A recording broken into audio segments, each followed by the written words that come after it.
So, do you like tea? Well, so do I. Now, we'll investigate the ways to make the perfect cup of tea.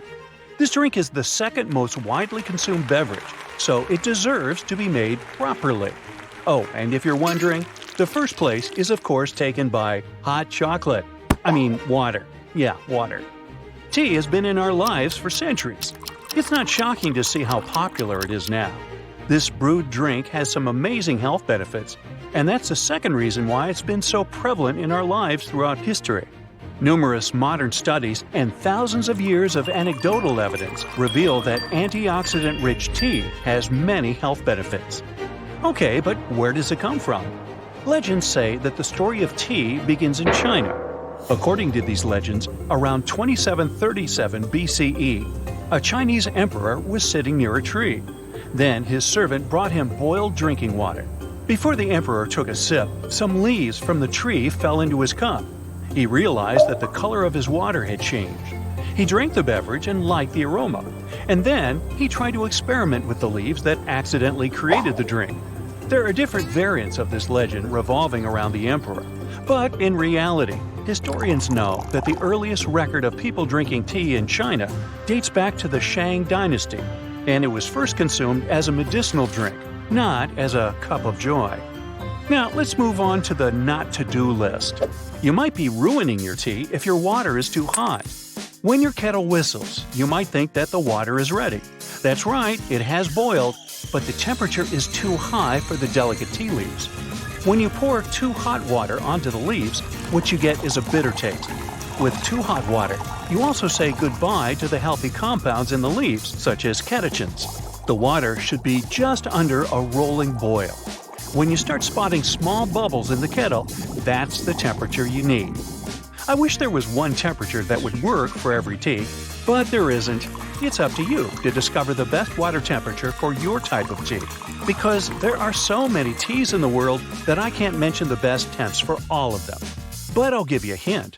Green tea should be brewed between 180 and 185 degrees Fahrenheit, while the water for black tea should be 206 degrees.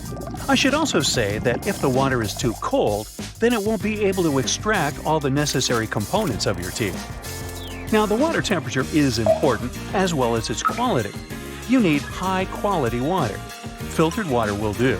If you use tap water, it may contain stuff like chlorine, fluoride, and other minerals. These compounds can ruin the flavor of your tea. Another way of getting the best tea lies in the correct steeping method. Now, some people leave the tea to steep and, in the meantime, start doing something else. In most cases, they end up forgetting about the tea. Come back, come back! This would be the sentence you would hear from your tea if only it could talk. The time needed for steeping depends on the type of leaves. Yet, in general, teas should not steep for longer than 5 minutes. For example, green tea needs 3 minutes, and black tea needs 3 to 5 minutes.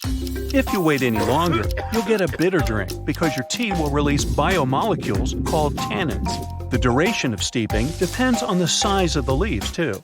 A small leaf needs 1.5 to 2 minutes, a medium-sized leaf 2 to 3 minutes, and a whole leaf needs 3 to 5 minutes. Too long or not long enough? This is a sensitive issue. The chemicals in your tea are released gradually as soon as the steeping process begins. Let's say you pour some water onto the leaves.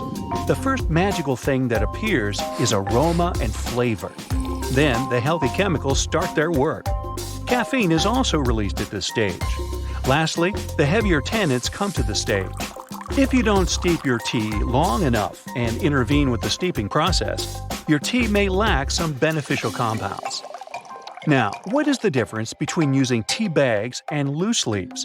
Well, tea bags are very convenient, but loose leaves are a better option if you want to get all the benefits of your tea.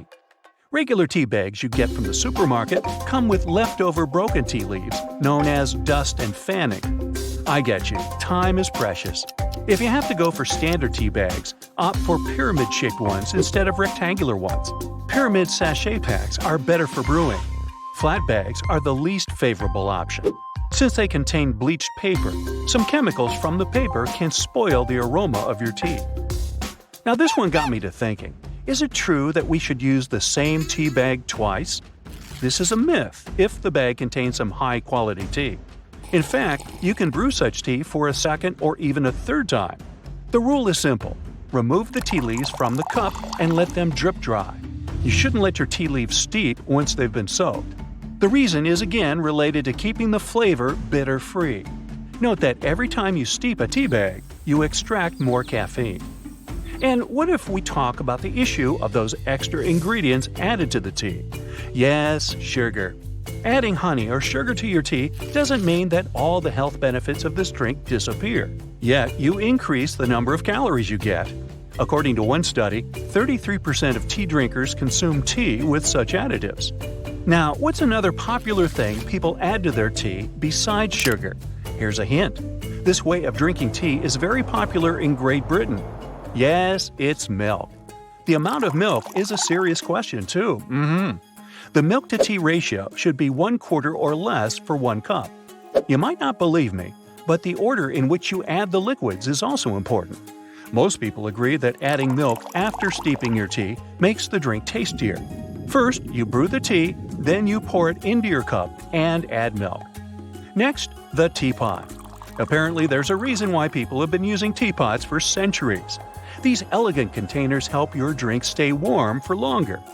Let's assume you pour yourself some tea into a big mug. There's a high chance that it'll get cold before you finish drinking it. To fix this problem, you can use a teapot. This way, you can simply pour some tea into your cup and then repeat the process once you finish it. It'll have an ideal drinking temperature. Now, every region has different types of teas, brewing equipment, and leaves. For instance, in Turkey, people use tulip-shaped tea glasses when they drink tea. Turkey is the largest consumer of tea per capita. They seem to enjoy their tea as much as the traditional tea glasses. Also, they sometimes add a tiny piece of lemon to a cup of black tea as an additional ingredient. And if you go to Morocco, you'll be served some hot mint tea, also known as touré. It's typically poured into tall glasses.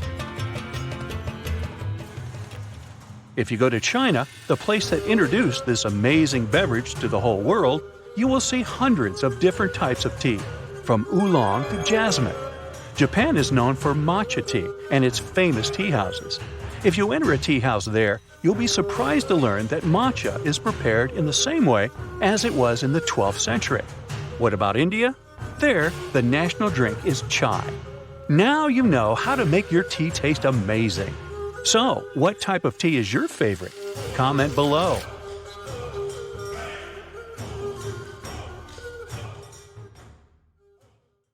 That's it for today. So hey, if you pacified your curiosity, then give the video a like and share it with your friends. Or if you want more, just click on these videos and stay on the bright side.